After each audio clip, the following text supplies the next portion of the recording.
Good morning and welcome everybody. I'm really delighted to see such a great gathering of people. When we were thinking about how to frame today morning's discussion, we decided to land on the digital asset ecosystem. And we did that because without a doubt, that is going to be extremely consequential.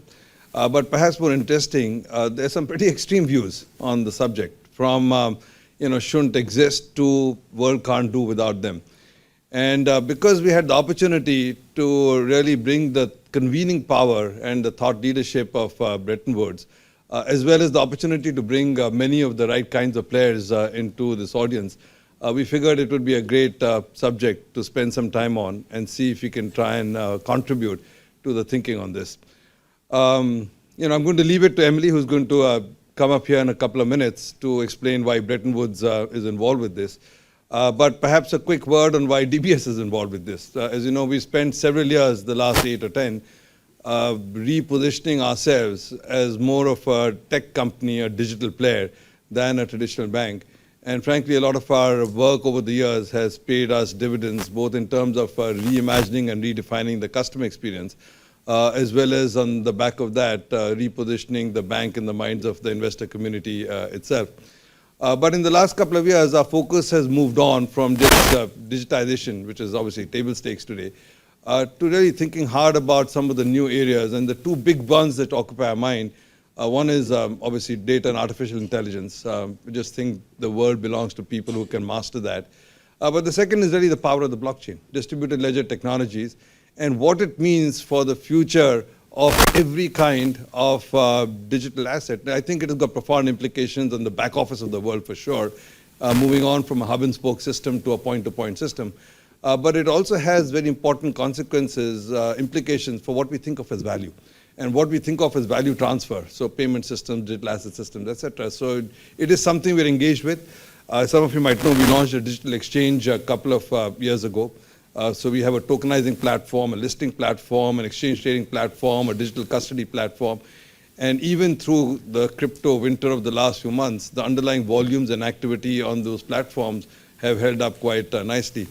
Along with some partners, JP Morgan and Temasek, we launched another blockchain-based payment solution company called Partior to try and address the T+2 settlement problem to make it T+0. So we have a few things in the space. And we believe that getting clarity around where this industry is going, needs to go, how can it work within a regulated landscape, these are important questions for us, for our own future as well as the future of the industry. We decided to do this in Singapore because in many ways, a large part of the cutting edge activities in the space actually emanating from Asia. Pure crypto, originally it was China and then Korea and Japan and Indonesia and India. Large parts of the volumes come from this part of the world. Equally, many of the regulators in this part of the world have made the most impactful steps forward. Cambodia was leading with Bakong, what RBI is doing in India, what MAS has been doing to drive activity in the space. Is actually leading edge, and therefore it made sense to try and do something in Asia so we can engage the thinking and participants from here. We have two sessions today. As you know, one really engages with the regulators. We've got a fantastic panel. I'm going to conduct that, and I'm going to sort of tease out from them how they think about the space, the public side of it and the private side of it. And then the second session is actually with industry practitioners. And we're really going to use that to try and figure their perspective on where the world is and what needs to happen. So I hope all of you enjoy it. We will try and engage the audience through audience questions. So feel free to participate and help shape the dialogue. Again, thank you all for being here, and thank you to all the folks at Bretton Woods partners. Cheers. Thank you, Piyush.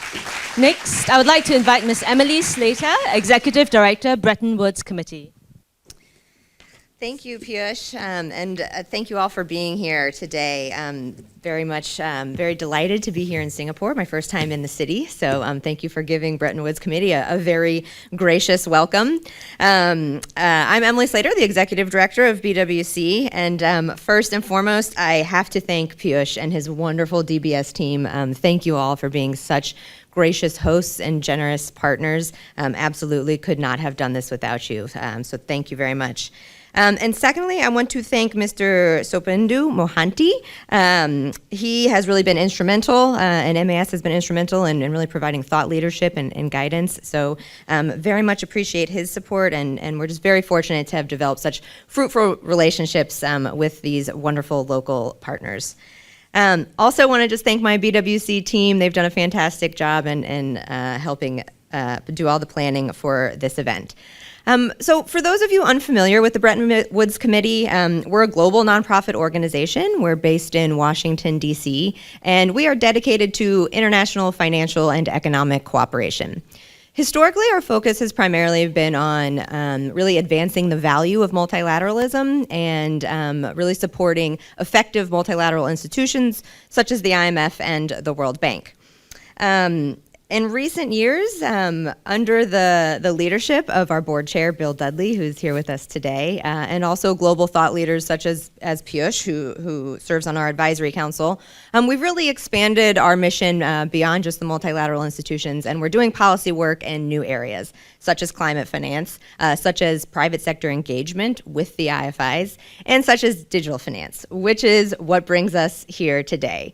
So we really could think of no better place, as Piyush mentioned, than Singapore to really expand our policy work and also our geographic footprint, and to begin having some of the conversations that we've historically had in Washington in new geographies. And as Piyush said, with Singapore really being on the forefront and on the cutting edge of innovation in financial services, and this being on the heels of the Singapore FinTech Festival, we thought that this was the perfect opportunity to get global perspectives and to bring this conversation globally. So as Piyush said, we have a couple of great panels as well as an introductory moderated conversation with our keynote and Mr. Bill Dudley. So I will leave it there. I'm really looking forward to hearing from our speakers today and appreciate you all joining. Thank you. Thank you, Emily.